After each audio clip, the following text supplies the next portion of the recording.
آج کی مجلس چونکہ حبیب ابن مظاہر کے حوالے سے ہے تو حبیب ابن مظاہر کا ایک واقعہ 3 دن پہلے میں نے پڑھا تھا آزاداری کے حوالے سے. یہ واقعہ اب جو میں پڑھ رہا ہوں یہ حبیب کا نہیں لیکن اس سے ملتا جلتا کہ وہی زمانہ اودھ کا انگریزوں کا قبضہ ہوتا جا رہا ہے. لکھنؤ جو کہ کیپٹل ہے اودھ کا, تو جو وہاں پہ جو بادشاہ ہیں یا جو ان کے وزراء ہیں ان پہ بڑا کڑا وقت آیا اور بہت امتحان کا وقت. تو ایک صاحب ایسے تھے اور لکھنؤ میں تو ہر گھر میں تعزیہ رکھا جاتا تھا. ایام اعزام کا چاند نظر آتے ہی تعزیہ سجایا جاتا تھا اور پھر آخری دن اس تعزیہ کو اٹھا کر اس طرح دفن کرتے تھے جیسے واقعا ہم کسی مرنے والے کو دفن کرتے ہیں. اور کراچی میں ابھی جو یو پی والی عزاداری کے عادی ہیں تو وہ یہ منظر دیکھتے رہتے ہیں. اب وہ تعزیہ, وہ وزیر جیل میں ڈال دیے گئے, بہت سارے الزامات لگا دیے گئے, یہ جو برٹش امپائر کا طریقہ تھا. اور وہ تعزیہ ان کے گھر میں رکھا ہے تعزیہ اٹھانا. پھر بعد میں ان کو رہا کیا گیا. میں بہت مختصر کر رہا ہوں ورنہ اگر ہر سوال کا جواب دینے لگوں تو 2 گھنٹے بھی کم ہیں. ان کو رہا کیا گیا. اب جو رہا کیا گیا تو معلوم ہوا کہ ایام اعزا کی آخری تاریخ کل آ رہی ہے اور آج ان کو رہا کیا گیا. تو پہلے تعزیہ جاتا تھا وہ والا, ان کے گھر کا تعزیہ پوری شان کے ساتھ جلوس کی شکل میں. اور پرانے زمانے میں جلوس کا انتظام کرنا آسان نہیں تھا, بہت وقت لگتا تھا.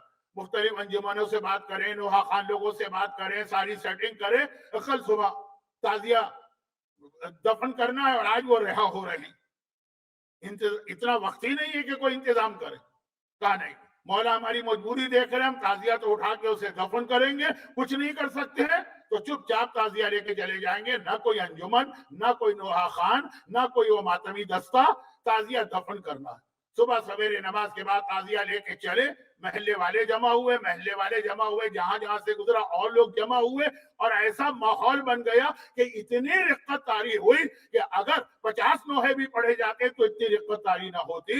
اور اتنا زیادہ غم کا ماحول بنا کہ لوگوں نے کہا اب یہ تو ہر سال یہ والا تعزیہ تو اسی طرح اٹھنا چاہیے جس میں شریک ہونے والے بالکل چپ چاپ چلے. یہ ہے چپ تعزیہ, وہ نہیں ہے جو آپ کہہ رہے ہیں کہ تعزیہ تو سبھی چپ ہوتے, بولتا ہوا تعزیہ کہاں ہے جو تم یہ کہہ رہے کہ چپ تعزیہ. لیکن خیر وہ تو ہے کہ تاریخ واریخ کچھ پتہ نہیں ہے, خود اپنے بزرگوں کے حالات نہیں معلوم اور اعتراض کرنے کے لیے زبان کھولی ہے. اس لیے کہ یوٹیوب پر تو وہی کلپ چلے گا جس کا تھم نیل بڑا انٹرسٹنگ ہو. یہ اس کا تھم نیل میں نے دیکھا تھا, چپ تعزیہ اور بولتا تعزیہ, یہی دیکھ کر تو میں نے بھی کلک کیا کہ یہ بولتا تعزیہ کیا چیز یہ بتانا چاہ رہے. پتا چلا کہ یہ بتایا انہوں نے. خیر لیکن تاریخ نہیں پتا, اس لیے اعتراض غلط تھا. اصول اپنی جگہ صحیح کہ اگر یہ کہا گیا کہ چپ تعزیہ تو اس کا مطلب یہ ہے کہ کوئی بولتا تعزیہ بھی ہے. جی ہاں, باقی جتنے تعزیے وہ ان معنوں میں بولتے ہوئے ہیں کہ شریک ہونے والے نوحہ پڑھتے جا رہے ہیں, ماتم کرتے جا رہے ہیں, یا حسین کہتے جا رہے ہیں, یا عباس کہتے جا رہے ہیں, وہ بولتا تعزیہ, یہ چپ تعزیہ. یہ شریعت میں یہ اصول بہت اہم ہے. میں تو کہیں سے کہیں بہتا ہوا چلا گیا. مختصر بات کروں, قرآن کریم کی ایک آیت, ایک نہیں سینکڑوں آیتیں جو شریعت میں اصول بنا, لیکن یہ آیت اس لیے بہت اہم کہ اس کی بنا پر اسلامی سوسائٹی رن کرتی, معاشرہ چلتا جن اصولوں پر ہے ان میں گواہی, ہر چیز میں گواہی چاہیے ہوتی ہے. چاند ہوا کہ نہیں, گواہی. یہ چیز پاک ہے کہ نجس, گواہی. نکاح ہوا کہ نہیں, گواہی. کس طلاق دی گئی کہ نہیں, گواہی. تب گواہی کا اصول یہاں ہے. آیت ان جاءکم فاسق بنبأ فتبینوا, دیکھو اگر کوئی فاسق کوئی خبر لے کے آئے تو پہلے تحقیق کر لو. یہ نہ ہو کہ فاسق خبر لایا اور تم دوڑ پڑے. آج یوٹیوب اسی کا نام, فاسق خبر لاتا ہے ہم دوڑ پڑتے ہیں. آج فیس بک اسی کا نام ہے, فاسق خبر لاتا ہے ہم دوڑ پڑے. آج انسٹاگرام اسی کا نام ہے, فاسق خبر لاتا ہے ہم دوڑ پڑے. قرآن کہہ رہا ہے خبردار کوئی فاسق خبر لائے اس کے اوپر فتبینوا, پہلے اس میں تبین کرو, تحقیق کرو, دیکھو کہ صحیح ہے کہ غلط. اب وہ اپنی جگہ ایک اخلاقی اصول ہے جس پر کبھی رمضان میں یا پہلے عشرے کے بعد بات ہوگی. لیکن اس سے فقہ کا اصول کیا بنا کہ اگر قرآن کہہ رہا ہے فاسق کی خبر میں تحقیق کرو تو اس کا مطلب عادل اگر خبر لے کے آئے تو تحقیق نہیں کرنا, ورنہ یہ فاسق کہنے کی ضرورت کیا تھی قرآن کی. قرآن کہتا کوئی بھی خبر آئے تحقیق کرو, قرآن کا نہیں, فاسق خبر لائے تو تحقیق کرو. اس کا مطلب ہوا کہ اگر عادل خبر لے کے آ رہا ہے تو کوئی تحقیقی ضرورت نہیں، یہی اصول بنا۔ عادل کہے چاند ہوا، مان لیں گے، عادل کہے چیز نجیس ہے، مان لیں گے، عادل کہے چیز پاک ہے، ایک آیت لیکن وہی اصول۔ تو اب راوی نے کہا، اس پہ یہ تو میرا اپنا پسندیدہ موضوع ہے نا، میں 500 مثالیں مزید اس کی دے سکتا ہوں لیکن نہ وقت ہے نہ ضرورت۔ راوی نے کہا مولا یہ جو قرآن نے کہا کہ ان لوگوں پر نہ آسمان رویا نہ زمین رویا، تو آسمان و زمین تو کسی پہ بھی نہیں روتا، کیا کسی پہ آسمان زمین روتا ہے کہ قرآن نے یہ کہا ان پہ نہیں رویا؟ امام نے کہا بے شک آسمان بھی روتا ہے اور زمین بھی روتی ہے۔ اور پھر امام نے اس کی تفصیل بتائی، کہا کہ جس وقت کوئی عالم با عمل انتقال کرتا ہے تو 40 دن تک زمین و آسمان اس میں روتے ہیں۔ ہم تو خوش ہوتے ہیں نا، ایک بلا اور ٹلی مثلا، لیکن 40 دن۔ اور جب کوئی نبی دنیا سے جاتا ہے تو 40 سال تک زمین و آسمان اس پہ روتے ہیں۔ اور جب ہمارا جد دنیا سے گیا تھا اس دن سے لے کے قیامت تک آسمان مسلسل رو رہا ہے اور زمین مسلسل رو رہی ہے۔ انبیاء پر بھی 40 سال روتا ہے آسمان و زمین، لیکن سرکار سید الشہداء کا غم ہم اور آپ انسان ہے نا، کمزور ہے نا، پورا سال صفحہ ازا پہ نہیں بیٹھ سکتے تو کہتے ہیں 2 مہینے 8 دن کے بعد آج ہم صفحہ ازا پڑھا رہے ہیں، اگلا چاند محرم کا ہو تو دوبارہ بچھائیں گے۔ آسمان یہ نہیں کہتا ہے، آسمان کہتا ہے کہ میں رو رہا ہوں حسین پر اور قیامت تک رہوں گا۔ زمین یہ نہیں کہتی ہے، زمین کہتی ہے میں رو رہی ہوں حسین پر اور قیامت تک روتی رہوں گی۔ اور اگر آپ کہہ دیں کہ ہم نے نہیں دیکھا آسمان و زمین کو روتے ہوئے، تو کل روایت میں پڑھ چکا ہوں، معصوم نے کہا کہ ہم اپنی آنکھوں سے نہیں دیکھتے ہیں، ہم بصیرت سے دیکھتے ہیں کہ زمین و آسمان رو رہے ہیں۔ یہ قیامت تک روتے رہیں گے زمین و آسمان، جو انبیاء کے لیے بھی نہیں روئے، کیونکہ جتنا رتبہ حسین کا بلند ہے انبیاء سے اتنا ہی ماتم بھی بلند ہے۔ اور یہاں قیامت سے میری مراد کیا؟ وہی جو میرے موضوع کا ایک دوسرا حصہ، قیامت سے مراد قیامت کبریٰ نہیں یا قیامت صغریٰ، یعنی جب زمانے کا امام آئے گا اور حسین کے خون کا انتقام لے لے گا تب زمین و آسمان کا ماتم بند ہوگا۔ اب وہ ایک موضوع ہے نا امام زمانہ، وہ انشاءاللہ کل سے زیادہ تفصیل سے شروع ہوگا۔ تو زمین و آسمان جس حسین پہ رو رہے ہیں، مومن کا تو زیادہ حق، مومن پر تو زیادہ حق آتا ہے آقا حسین کا۔ کیوں؟ کیونکہ حسین جوانان جنت کے سردار ہیں، زمین و آسمان کے سردار، مومنہ تو ہیں کہ کائنات ان کی، لیکن ہم تو براہ راست حسین کے قیادت میں جنت میں جانے والے، حسین کا ہم پر زیادہ حق ہے، ہمیں اور رونا چاہیے، ذرا سا بھی اس میں کوتاہی ہوگی۔ اب سنیے ایک مختصر اور واقعہ، میں اس قسم کے واقعات اس لیے بھی پڑھ رہا ہوں کہ الاسر اسلامک سینٹر میلبرن کی مجلس سے، اور ایک ایسا ماحول کچھ بن رہا ہے آج دنیا کا کہ علماء اور مجتہدین اور مراجع کرام کو برا کہنا شیعت کا ایک طریقہ بنتا جا رہا۔ لیکن اب کیسے برا کہا جائے؟ عام آدمی اتنا ناسمجھ تو ہے نہیں، تو ایکسپلائٹ کرنے کے لیے کچھ چیزیں ڈھونڈ کے نکالی جاتی۔ ان میں سے ایک چیز یہ ہے کہ سب لوگ مقصر، نہ مولا کی فضیلت کو مانے نہ آقا حسین کی۔ ایک چلتا ہوا الزام ہے جس پہ چاہے آپ لگا دی۔ ایک الزام یہ لگایا جاتا ہے کہ یہ لوگ عزاداری کے اتنے قائل نہیں ہیں اور اتنی عزا نہیں کرتے جتنے مثلا وہ ماتمی لوگ کر رہے ہوتے ہیں۔ یہ میرا اصل موضوع نہیں ہے، تو میں نے کہا اس وجہ سے، جیسا میں نے کہا کہ چپ تعزیے پہ کسی نے اعتراض کر دیا ممبر پہ بیٹھے ہوئے آدمی نے، لباس علماء میں، کیونکہ اس کو پتہ ہی نہیں تھا کہ تعزیے کی تاریخ کیا ہے اور چپ تعزیے کی تاریخ کیا۔ اسی طرح سے جب یہ اعتراض ہوتے ہیں تو لوگ اس لیے بہکاوے میں آ جاتے ہیں کہ ان کو پتہ ہی نہیں کہ اس انداز سے بھی صرف ازا جو ہم تک پہنچی ہے، اس میں ان مراجی اور علماء کا ایک بہت بڑا حصہ، میں یہ نہیں کہتا کہ سارا ان کا ہے، عوام کا بھی حصہ ہے، لیکن ان کا بہت بڑا حصہ۔ کل کا جو واقعہ سنا آج اس کا الٹا واقعہ سنا، گھر کے یہ الٹا واقعہ میں اس سے پہلے پچھلے سال کی ایک تقریر میں پڑھ چکا ہوں، لیکن اس کا آخری حصہ اس سال نہیں آیا تھا، یعنی پچھلے سال نہیں آیا تھا جب واقعہ پڑھ رہا تھا۔ ہماری بالکل ریسنٹ تاریخ کے عظیم ترین علماء میں سے ایک، لیکن ریسنٹ تاریخ کا مطلب یہ کہ ہم نے ان کا زمانہ پایا ہے، ویسے وہ پوری شیعہ تاریخ کے ٹاپ 10 مراجع میں سے ایک ہیں، مرحوم آیت اللہ خوئی، بہت ہی عظیم مرجع تھے. کیا ان کے حالات بتائے جائیں میں بحث جاؤں گا اور یہ ایام میزا کے مجالس کا اصل عنوان رہ جائے گا. کل کا واقعہ کیا تھا؟ آقا حسین پر آیت اللہ محسن حکیم جیسا مرجع رویا جو آقا خوئی سے پہلے کے مرجع، خون کے آنسو، آنکھوں سے خون کے آنسو جاری ہوئے جلیل القدر مرجع کے غم امام میں. یہ کل کا واقعہ تھا. اب آج اس کا بالکل برعکس واقعہ. آغا خوئی کے جو داماد تھے، ایک داماد آغا نصر اللہ مستنبط، وہ خود اتنے بڑے عالم تھے کہ بہت سے لوگوں کو یہ اندازہ تھا کہ آغا خوئی کے بعد انہی کی تقلید ہوگی. وہ خالی یہ نہیں ہے کہ آغا خوئی کے داماد ہیں، علمی اعتبار سے خود اتنی پائی کی شخصیت تھے، لیکن وہ آغا خوئی کی زندگی ہی میں انتقال کر گئے. آغا خوئی نے اپنی بڑی بیٹی کی بیوگی بھی اپنے آنکھوں سے دیکھی. وہ آغا نصر اللہ مستنبط یہ واقعہ نقل کرتے اور خود آغا نصر اللہ مستنبط کے داماد ہیں جواد گلپائگانی، آغا گلپائگانی کے بیٹے. یہ آغا گلپائگانی بھی ایک بڑا نام ہے. تو آدھا واقعہ آغا خوئی کے داماد نے بتایا اور اس کا آخری ٹکڑا جو پچھلے سال میں نہیں بتا سکا وہ ان کے داماد نے، یعنی آغا خوئی کی نواسی کے شوہر جو خود اپنی جگہ ایک شہرت رکھتے تھے، جواد گلپائگانی، اپنے باپ کے مرجع ہونے سے. واقعہ کیا ہے؟ بہت مختصر کہ آغا خوئی کا وہ زمانہ ہے، یہ نجف کا پیک کا زمانہ. پوری شیعہ تاریخ میں نجف کا ایسا گولڈن پیریڈ کوئی نہیں گزرا ہے جب اتنے علماء، ایسے مرجع، ایسے اجتہاد کے درس ہوتے تھے اور پورا نجف کا حوزہ گھومتا تھا آغا خوئی کے اوپر. اگر آغا خوئی کسی دن درس دے رہے ہیں تو نجف کا حوزہ کھلا، چاہے باقی سارے مراجع اس دن آرام کر رہے ہیں یا چھٹی کر رہے ہیں.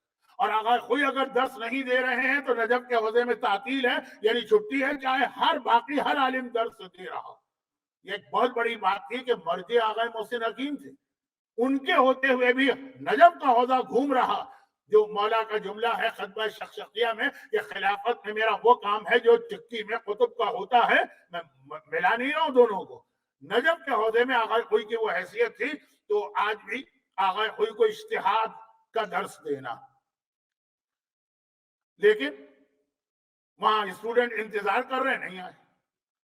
جیسے کبھی اگر چھٹی ہوتی ہے تو ایک دن پہلے بتا دیا جاتا، وہاں انتظار ہو رہا ہے، نہیں آئے. انتظار نہیں آئے. چلے مجبوری لوگوں کو پیش آ سکتی، مرجع بھی ہے تو انسان نہ. چلے گئے اسٹوڈنٹ، اگلے دن پھر انتظار نہیں آئے. تیسرا دن آ گئے.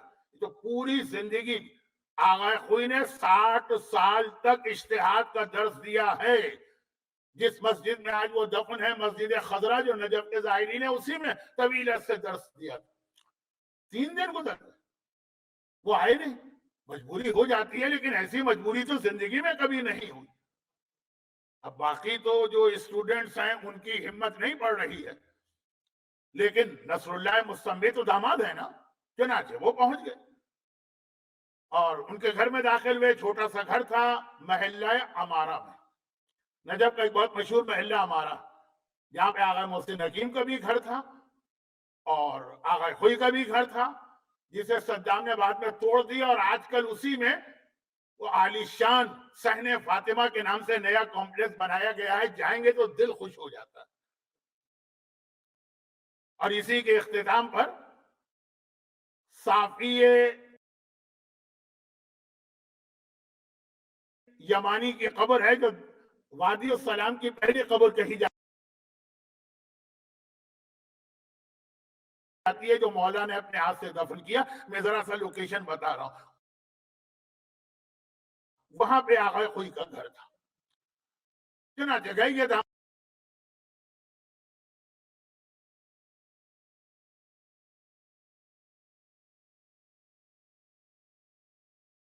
پہنچے. چھوٹے چھوٹے کمرے تھے، چھوٹا سا گھر تھا. دیکھا کہ آغا خوئی کی آنکھیں اتنے سرخیں کہ اگر مثلا کسی کو کوئی آدمی زخمی کرے، اس کی پوری آنکھ پہ خون آ جائے، اس سے زیادہ سرخی. کل آغا محسن حکیم کی آنکھ کی سرخی آپ نے سنی، غم حسین میں آنسو بہانے کی، اور آج آپ الٹی سرخی سنی، اور وہ بیٹھے ہیں اپنی جگہ پہ اور انداز سے لگ رہا ہے کہ وہ ان کو کچھ نظر نہیں آ رہا، آنکھ سرخ بھی ہے۔ اب جیسے کوئی آپٹومیٹرسٹ بیٹھا ہو تو کہہ دے گا کہ مولانا ہاں کبھی ڈرائنس کی وجہ سے آنکھ بہت سرخ ہو جاتی، لیکن یہ تو ایسی سرخی کہ نظر نہیں آ رہا، نابینا اٹھ ہی نہیں سکتے اپنی جگہ سے۔ جب پتا چلا کہ نصر اللہ مستنبط آئے تو آقا کوئی نے ان سے کہا کہ دیکھو فلاں دراز کھولو، اس میں ایک چھوٹی سی ڈبیا ہوگی۔ اب انہوں نے وہ دراز کھولی، اس میں چھوٹی سی ڈبیا نکلی، کہا اسے کھولو، اس میں خاک شفائے اصلی حقیقی ہے۔ دیکھیے خاک شفا آقا حسین کی قبر کی چاروں طرف کی مٹی، لیکن سید علی صاحب ریاض، میں کیا بولوں کیا نہ بولوں اس کو چھوڑ دیتا ہوں، ان کے زمانے میں ایک واقعہ ایسا پیش آیا تھا، وہ بہت پرانے عالم نہیں، آقا خود سے 100 سال پہلے کے، کہ آقا حسین کی قبر میں جہاں آقا کی میت ہے وہاں تک کی زمین کھل گئی تھی اور آقا کا کندھا نظر آ رہا تھا، یہ مٹی وہ وہاں سے اٹھا کے لائی۔ ہو سکتا ہے کہ خاک شفا 10 فٹ یا 5 فٹ یا 3 فٹ تک کی مٹی ہے، لیکن وہ مٹی جو آقا حسین کے کندھے سے مس ہو رہی، ایک بار ایسا واقعہ پیش آیا ہے کہ وہ کربلا کی وہ زری ایسا کھل گئی، وہ لے کر آئے تھے، اور وہ بہت ہی دنیا کا سب سے قیمتی تبرک تھا، بہت ہی خاص ان کے شاگردوں کو نسلاً بعد نسل منتقل ہوا، وہ بہت مختصر، وہ آغا خوئی کے پاس رکھی تھی، انہوں نے کہا اپنے داماد سے کہ یہ جو اتنی سی مٹی یہ نکال کے میری دونوں آنکھوں پہ لگا۔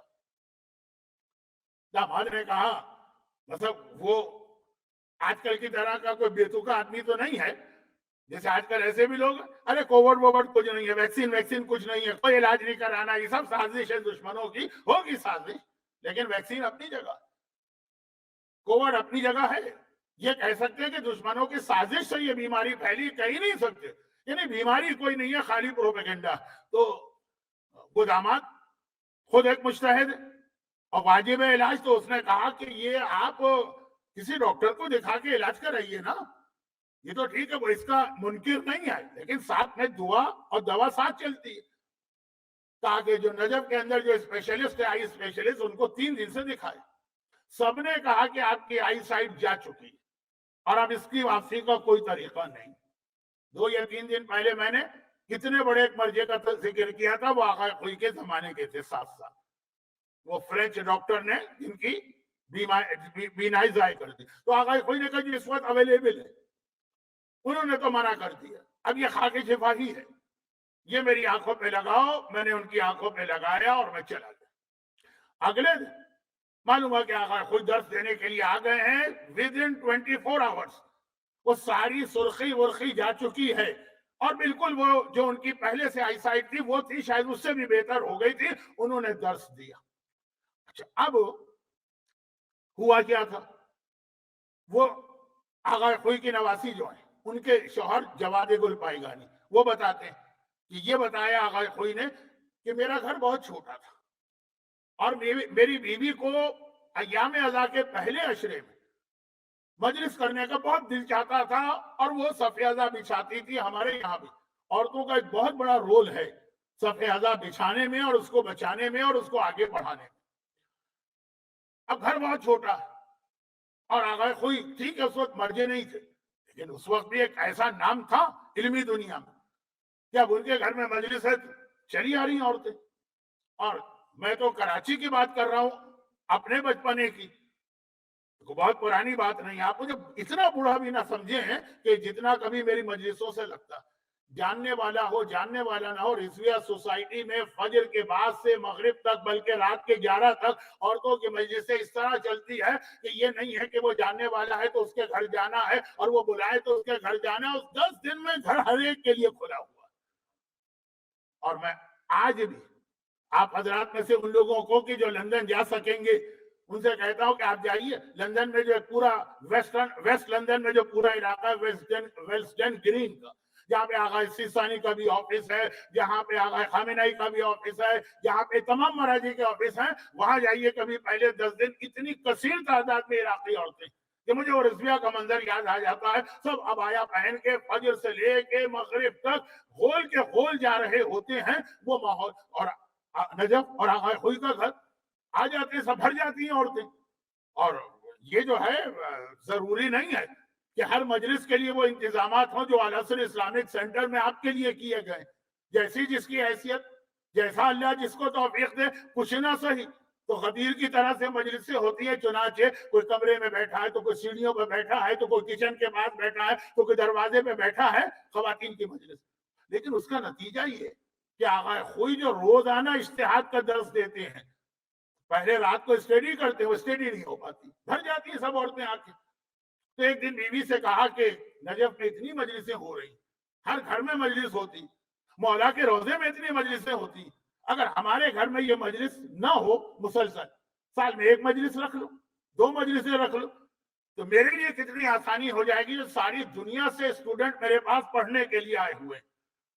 کا بس اتنا بیوی سے کہا. بیوی کچھ بولی نہیں جواب کے اندر، لیکن بس اس رات کو جو سویا تو صبح یہ حالت. اور کل جب خاک شفا لگائی تو کل رات کو خواب میں مجھے یہ پیغام ملا.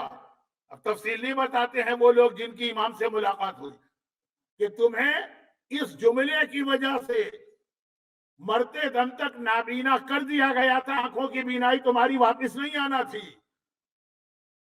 کہ بھائی وہ یہی ہے نا کہ کتابیں پڑھنا ہے، لوگوں تک پہنچانا ہے. یہ کتابیں پڑھنا اگر اتنا اہم ہے کہ آقا حسین کی عزاداری کا توہین کا پہلو نکل رہا ہے، نیت نہیں تھی توہین کی، پہلو نکل رہا ہے، تو اللہ اس قابل ہی نہیں چھوڑے گا کہ کوئی کتاب پڑھ سکو. لیکن تم نے جو خاک شفا اپنی آنکھوں سے لگائی ہے اس کی برکت ہے کہ تمہیں بینائی واپس مل گئی. تو مرتے دم تک آگا کوئی ایام ادا میں کالے لباس پہنا کرتے تھے، مرجے وقت عظیم. تو جس نے غم حسین منایا، کل سنا آپ نے، وہ بھی اتنا بڑا مرجے کہ خون کے آنسو روئے.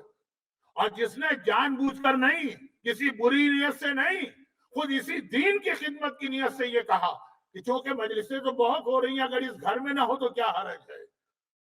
اتنا عظیم مرجے. اور پھر پروردگار نے اس کی برکت سے آغا خوئی کو اس منزل پہ پہنچا دیا کہ ان کے حالات بیان نہیں ہو سکتے. لیکن صرف ایک جملہ اور کہہ دوں، جملہ تو نہیں، ایک چھوٹا سا واقعہ ہی میں نے بہت پڑھا، لیکن ربط اس سے مل رہا ہے اور میں اپنے اصل موضوع پر اس کے ذریعے سے آ جاؤں گا. یہ بیوی گھر میں مجلس کرتی. ہمارے یہاں صحیح معنوں میں عزاداری کو اگر کسی نے بچایا وہ ہماری عورتیں. اب یہ بیوی مجلس تو کرتی، لیکن اس انداز کی بھی عزادار نہیں کہ مجلس کا ہی مطلب نکالا جائے کہ اس کے بعد سارے واجبات ہم پر سے ساقط ہیں، سارے حرام ہمارے لیے جائز ہیں، جو بہت سے مردوں کو بھی خیال ہے.